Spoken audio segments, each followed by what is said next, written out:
2026 ഇതുവരെ റിലീസായ മൂവീസിൽ വെച്ച് എൻ്റെ ഫേവറേറ്റ് ഏതാണെന്ന് ചോദിച്ചു കഴിഞ്ഞാൽ പറയാൻ പറ്റിയൊരു പടമാണ് ആട് 3. കാര്യം സെക്കൻഡ് പാർട്ട് എനിക്ക് അത്രയ്ക്ക് ക്ലിക്കാവാത്തതുകൊണ്ട് തന്നെ ഈ പടം ഇറങ്ങാൻ പോകണമെന്ന് പറഞ്ഞപ്പോൾ എനിക്ക് വലിയ ഒരു പ്രതീക്ഷയൊന്നും ഉണ്ടായിരുന്നില്ല.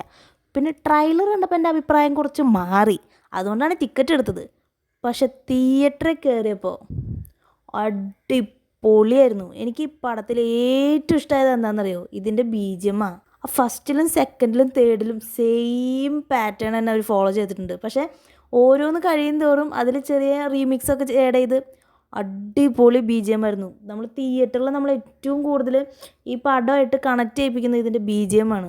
അതിൽ തന്നെ പഴയ കാലം കാണിക്കുന്ന സമയത്ത് ആ രാജാവിൻ്റെ പത്മനാഭൻ എന്ന് പറഞ്ഞാൽ ആ രാജാവിൻ്റെ BGM അടിപൊളിയായിരുന്നു. ഒരു രക്ഷയില്ലാത്ത BGM ആയിരുന്നു. സൂപ്പർ. അപ്പോൾ വിചാരിക്കും ഞാൻ എന്താ BGMനെ പറ്റി മാത്രം പറഞ്ഞുകൊണ്ടിരിക്കുന്നതെന്ന്. എനിക്കത് അത്രയ്ക്ക് ഇഷ്ടപ്പെട്ടു എന്നേ. പിന്നെ പറയേണ്ടത് ഇതിലത്തെ ഡയലോഗ് ഡെലിവറിയാണ്.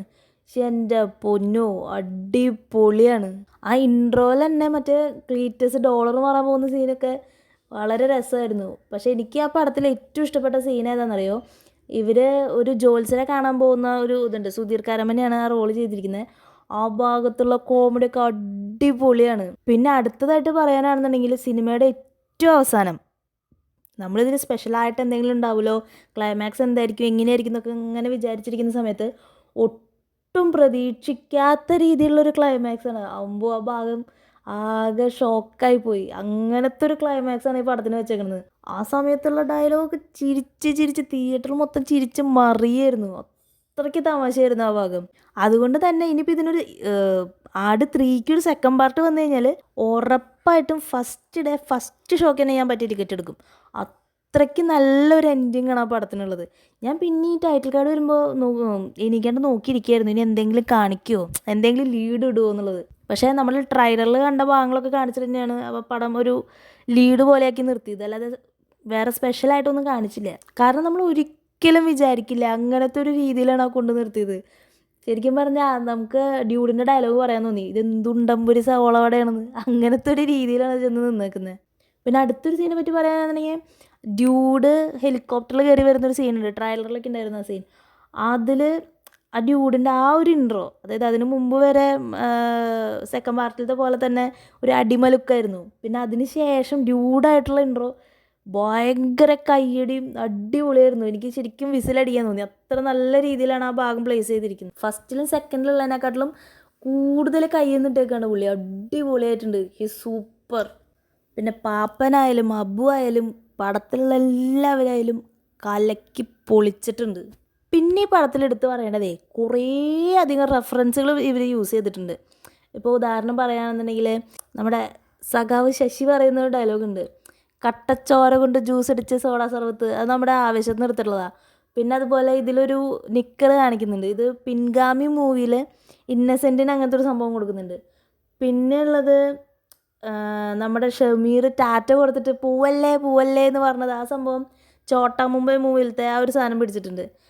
പിന്നെ ശൃംഗാരവേല മൂവിയിൽ ജോത്സ്യന് മറ്റേ കവടി നിരത്തുന്ന സമയത്തുള്ള ആ ഒരു സംഭവം ഇതിലേക്ക് എടുത്തിട്ടുണ്ട്. പിന്നെയുള്ള രണ്ടെണ്ണം തമിഴ്ന്നാ. മറ്റേ നാ റെഡി നീങ്ക റെഡിയാ ആ ഒരു സംഭവമുണ്ട്. പിന്നെ അതുപോലെ മറ്റേ ജയിലർ മൂവിയിൽ വിനായകൻ്റെ ഡയലോഗില്ലേ, മനസ്സിലായോ, ആ സംഭവങ്ങൾ യൂസ് ചെയ്തിട്ടുണ്ട്. അങ്ങനെ ഒരുപാട് റെഫറൻസുകൾ കാര്യങ്ങൾ വന്നിട്ടുണ്ട്. പിന്നെ എനിക്ക് പെട്ടെന്നുള്ള ഓരോ ഹ്യൂമേഴ്സ് പ്ലേസ് ചെയ്തിരിക്കുന്ന രീതിയിൽ എനിക്ക് ഭയങ്കരമായിട്ട് ഇഷ്ടപ്പെട്ടു. ഇതിൽ വളരെ സീരിയസ് ആയിട്ടുള്ളൊരു ഭാഗത്ത് ഒരു പ്രാവിനെ ദൂതയക്കുന്ന പോലെ ഒരു സംഭവമുണ്ട്.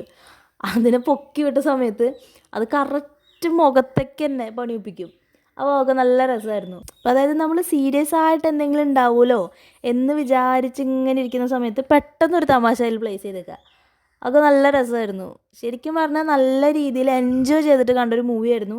എനിക്ക് ഫസ്റ്റ് ഹാഫ് ചെറുതായിട്ടൊന്ന് ലാഗ് അടിച്ചു. അതായത് എന്താ പറയുക, പാസ്റ്റ് പ്രസൻറ്റ് അങ്ങനെ പ്ലേസ് ചെയ്തിരിക്കുന്ന കാരണം പെട്ടെന്ന് നമുക്കൊരു മൈൻഡിനെ ഒന്ന് ഐഡൻറ്റിഫൈ ചെയ്തെടുക്കാനുള്ളൊരു ടൈം ഒക്കെ അങ്ങനെ ഒരു ഇഷ്യൂ തോന്നി.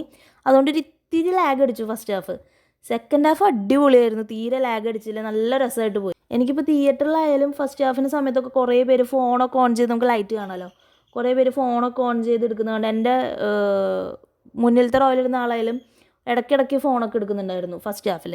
സെക്കൻഡ് ഹാഫ് ആയപ്പോഴേക്കും എല്ലാവരും സെറ്റായി, എല്ലാവരും നല്ല ശ്രദ്ധിച്ചിരുന്ന് തന്നെ കാണുന്നുണ്ടായിരുന്നു. നല്ലൊരു മൂവിയാണ്, എനിക്ക് ഭയങ്കരമായിട്ട് ഇഷ്ടപ്പെട്ടു. ധാരാളം തമാശകളും കാര്യങ്ങളൊക്കെ ഉണ്ട്. എത്രയും പെട്ടെന്ന് അടുത്ത പാർട്ട് വരാൻ ഞാൻ കട്ട വെയിറ്റിംഗ് ആണ്. സൂപ്പർ പടം. പിന്നെ എനിക്ക് തോന്നിയതേ, ഫസ്റ്റിനെയും സെക്കൻഡിനെയും അപേക്ഷിച്ച് തേർഡിലേക്ക് വരുമ്പോൾ പാപ്പനെ ഭയങ്കരമായിട്ട് അങ്ങ് ഇട്ടിട്ട് ട്രോളാണ്. അതായത് കൂടെയുള്ള ടീം മെമ്പേഴ്സ് ആയാലും ഭയങ്കരമായിട്ട് പാപ്പനെ ട്രോൾ ചെയ്യുമോയെന്ന് എനിക്കൊരു ഡൗട്ടുണ്ട്. കുറേ കാര്യത്തിൽ പാപ്പനെ കളിയാക്കുന്ന കുറേ സീനുകളുണ്ട്. പിന്നെ അല്ലാതെയും ഒരുപാട് തമാശകളുണ്ട്. അതിൽ ചെയ്യേണ്ട ഒരു പരിപാടിയൊക്കെ ഉണ്ട്, അതൊക്കെ നല്ല രസമായിട്ടുണ്ട്. പിന്നെയും ഒരുപാട് നല്ല സീനുകളുണ്ട്. ശരിക്കും നമ്മളെ എൻ്റർടൈൻ ചെയ്യിക്കാൻ പറ്റിയ, ഇപ്പോൾ ഫാമിലിയായിട്ട്, ഫ്രണ്ട്സായിട്ട്, കസിൻസായിട്ടൊക്കെ നമുക്ക് എൻജോയ് ചെയ്ത് കാണാൻ പറ്റുന്ന ഒരു മൂവി, ഒരു മൈൻഡ് റിലീഫായിട്ട്. ഇപ്പോൾ വർക്ക് പ്രഷറോ അല്ലെങ്കിൽ ഇപ്പോൾ അങ്ങനെയുള്ളതിലൊക്കെ നമുക്കിരിക്കുന്ന സമയത്ത് ചെറുതായിട്ടൊന്ന് ഒരു തമാശ വേണമെന്ന് തോന്നിക്കഴിഞ്ഞാൽ പോകാൻ പറ്റിയ നല്ലൊരു പടമാണ്. അപ്പോൾ എല്ലാവരും പോയി കാണുക, എൻജോയ്.